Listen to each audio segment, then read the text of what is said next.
میں اس نتیجے پہ پہنچا ہوں کہ جو ٹائم انسان بچاتا ہے نا آرام کے لیے، اس ٹائم میں بے پناہ سستی اسے گھیر لیتی ہے۔ ہم چھوٹے ہوتے تھے بچپن میں، اسکول سے ایک چھٹی کرتے تھے پھر دوسری کرنے کو بھی دل کرتا تھا، دوسری کرتے تھے پھر تیسری کرنے کو بھی دل کرتا تھا۔ گاڑی اسی کا نام ہے جو چلتی رہے، ڈیوٹی اسی کا نام ہے جو ہمیشہ کی جائے۔ زندگی میں مسلسل جد و جہد کریں گے، مسلسل کام کریں گے، اس کا نتیجہ یہ نکلے گا کہ آپ محسوس کریں گے کہ آپ کا وجود جو ہے وہ بڑی صلاحیتوں والا ہے، وہ بیکار نہیں ہے۔ مسلسل کام۔ آپ انبیاء کرام علیہ السلام کی زندگی دیکھیں، صحابہ کی زندگیاں دیکھیں، اہل بیت کی دیکھیں، اولیاء اللہ کی دیکھیں، بزرگان دین کی دیکھیں، آپ دیکھیں کہ انہوں نے کام کتنا بڑا کیا ہے۔ ہم کبھی ان کو پڑھتے ہیں تو حیران ہو جاتے ہیں کہ یار اتنے مختصر وقت میں اتنا زیادہ کام تو ممکن ہی نہیں۔ اعلیٰ حضرت رحمۃ اللہ علیہ نے 1000 کتاب لکھ دی، امام بخاری نے پوری دنیا میں گھوم کر احادیث جمع کر کے ایک جگہ پہ اکٹھی کر دی، اور پھر اصول وضع کر دیے حدیث پاک کے کہ حدیث کس طرح قبول کی جائے گی، پھر اس میں فرق کر دیا کہ صحیح کون سی ہے، متواتر کون سی ہے، حسن کون سی ہے، ضعیف کون سی ہے، موضوع ہو تو پھر اس کے قاعدے کیا ہیں۔ اتنا کام بزرگوں نے کر دیا۔ جد و جہد تھی زندگی میں، مسلسل ڈیوٹی کرتے تھے۔ جب مسلسل کام کرتے ہیں نا، نبی پاک صلی اللہ تعالیٰ علیہ وسلم نے فرمایا جو آدمی محنت کرے، کوشش کرے اور شام کو تھک کے سو جائے، اللہ اس کے پچھلے گناہوں کو معاف فرما دے گا۔ تو چلتے رہیں، جد و جہد کریں، ہمت کریں، کوشش کریں۔ کبھی کبھی یوں ہوتا ہے کہ انسان سمجھتا ہے کہ میں نے کوشش تو کی تھی لیکن یار یہ میرے کوشش کرنے سے کوئی نتیجہ نہیں نکلا۔ عارف رومی رحمۃ اللہ علیہ فرماتے ہیں کہ ایک شہر ایسا تھا جس میں ایک بیماری بار بار حملہ کرتی تھی، تو 3-4 پہاڑیاں ایک دوسرے کے اوپر تھیں، اکٹھے پہاڑ بنے ہوئے تھے، اس کے اوپر وہ جڑی بوٹی تھی جس سے اس بیماری کا علاج ہوتا تھا۔ تو کئی حکیموں نے بتایا کہ اگر وہ جڑی بوٹی حاصل کر لی جائے تو تمہارے شہر کے لوگ صحت یاب ہو سکتے ہیں، پر وہ 4 پہاڑیاں اوپر نیچے، اور پھر ڈھلان بڑی سیدھی تھی، جو پیر رکھتا پھسل جاتا، کوئی جرت ہی نہ کرتا اوپر جانے کی، لیکن لوگ بیمار تھے، تکلیف میں تھے۔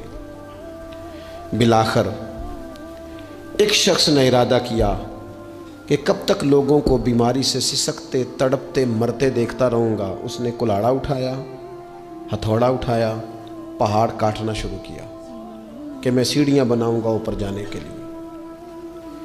فرماتے ہیں کہ وہ پہاڑ کاٹ رہا تھا تو جو قریب آتے تھے نا وہ اسے کہتے تھے پاگل ہو گیا تو وہ اکیلا بندہ کیسے پہاڑ کاٹے گا، بیوقوف ہے، چھوڑ دے۔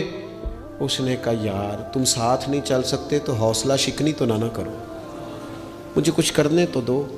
سالوں لگ گئے، ایک پہاڑ کاٹ کے سیڑھیاں بنائی اس نے، پھر دوسرا پہاڑ شروع کیا، پھر سالوں لگ گئے، اور 2 پہاڑ کاٹے تھے، بڑھاپا آ گیا، بیمار ہو گیا، موت کا وقت آ گیا۔ اب چونکہ سیڑھیاں بن گئی تھی تو 2 پہاڑ کٹ گئے تھے، وہاں تک لوگ آنے جانے لگے تھے۔ این اس وقت جب وہ دنیا سے جا رہا تھا پھر بھی کچھ لوگ حوصلہ شکنی کر رہے تھے، اسے کہہ رہے تھے خدا کے بندے کیا نتیجہ نکلا۔ کچھ لوگوں کی ڈیوٹی ہوتی ہے اپوزیشن کا کردار ادا کرنا، وہ ہر موقع پر حوصلہ شکنی کرتے۔ اب اس پر آخری وقت آ گیا ہے، باوجود اس کے کچھ لوگوں نے جا کے کہا کیا نتیجہ نکلا جی،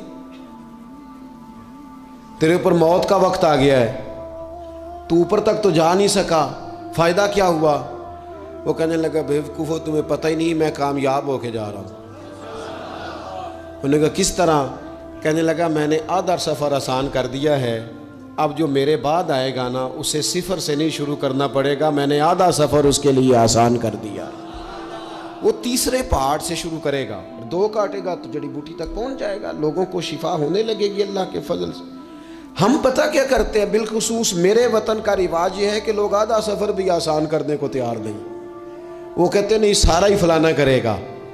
جتنے انبیاء دنیا میں آئے نا میرے دوستوں وہ سارے کامیاب گئے، لیکن کسی کے ساتھ 4 امتی، کسی کے ساتھ 10، کسی کے ساتھ 100، کسی کے ساتھ 200، لیکن نبی کامیاب گئے۔ کیوں؟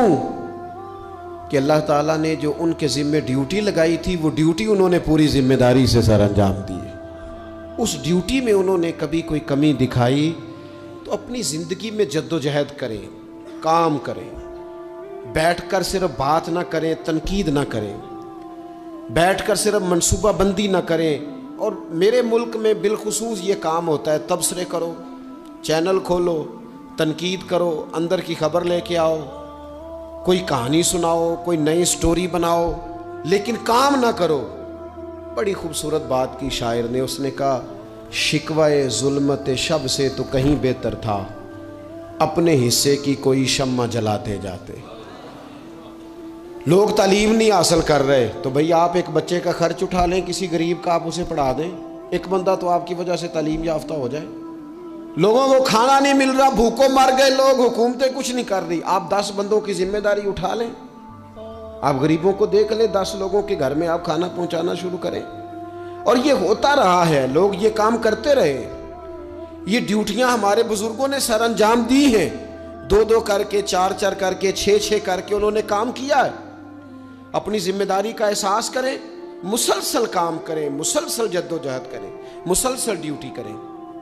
اور پھر میری تیسری گزارش آپ سے یہ ہے کہ جس طرح آپ اپنے اپنے گھر میں آپ کی ذمہ داریاں ہوتی ہیں، اور اگر آپ ذمہ داری ادا نہیں نہ کرتے تو احتجاج ہوتا ہے۔